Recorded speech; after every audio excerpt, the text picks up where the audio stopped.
राहुल गांधी सहित सर्व विरोधी पक्षाला माझं आव्हान आहे, पळपुटेपणा सोडा आणि संसदेमध्ये चर्चेला समोर जा. विद्यार्थ्यांचे खरे कैवारी असाल तर हिम्मत दाखवा. लोकशाहीमध्ये निर्णय रस्त्यावर होत नाही, तो संसदेत होतो. जर देशाच्या संविधानावर विश्वास असेल तर संसदेत चर्चा करा. उत्तर पाहिजे असतील संसदेत मागा. तुमच्याकडे जर काही कल्पना असतील, संकल्पना असतील तर त्या प्रत्यक्षात आणण्याकरता सरकारला मजबूर करा. पण आंदोलनाच्या भरोशावर आपली राजकीय पोळी भाजणं बंद करा.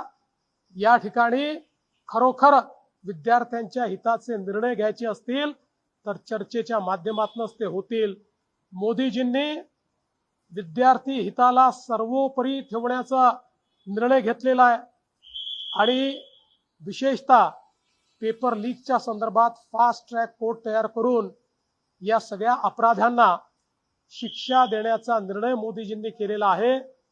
मला असं वाटतं की या संपूर्ण प्रकरणामध्ये एक अत्यंत कडक भूमिका मोदीजींनी घेतली. नीटची पुनर्परीक्षा झाल्यानंतर कुठलीही अडचण न येता ही परीक्षा पूर्ण झालेली आहे. विद्यार्थी खुश आहेत, ते त्या ठिकाणी पास झाल्यानंतर सेलिब्रेशन्स करतायत. अशाच पुढच्या सगळ्या परीक्षा झाल्या पाहिजे. या दृष्टीनं ही चर्चा अत्यंत आवश्यक आहे. खरं म्हणजे आपल्याला कल्पना आहे, यूपीएच्या सरकारच्या काळामध्ये 8,000 कोटी रुपयाचं केवळ देशाचं बजेट होतं, ते आता 1,39,000 कोटीचं मोदीजींनी केलं आहे. IIT असेल, एम्स असेल, सगळ्या आयकॉनिक संस्थांची संख्या वाढवली, सीट्सची संख्या वाढवली. मेडिकल एज्युकेशन, MBA, इंजिनिअरिंग या सगळ्या क्षेत्रांमध्ये नवीन संधी या विद्यार्थ्यांना मोदीजींनी उपलब्ध करून दिल्या आहेत. पण विरोधी पक्षाची चर्चा करण्याची हिंमत नाही, कारण त्यांना याचं उत्तर द्यावं लागेल. कशा पद्धतीनं कर्नाटकमध्ये पेपर लीक झाला, त्यांना उत्तर द्यावं लागेल.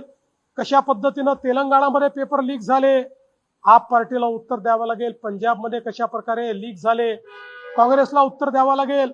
राजस्थानमध्ये त्यांची सरकार असताना 8 वेळा पेपर लीक झाले. त्यांच्या प्रत्येक सरकारमध्ये झालेला घोटाळा बाहेर येईल आणि म्हणून त्यांना या ठिकाणी चर्चा करायची नाहीये.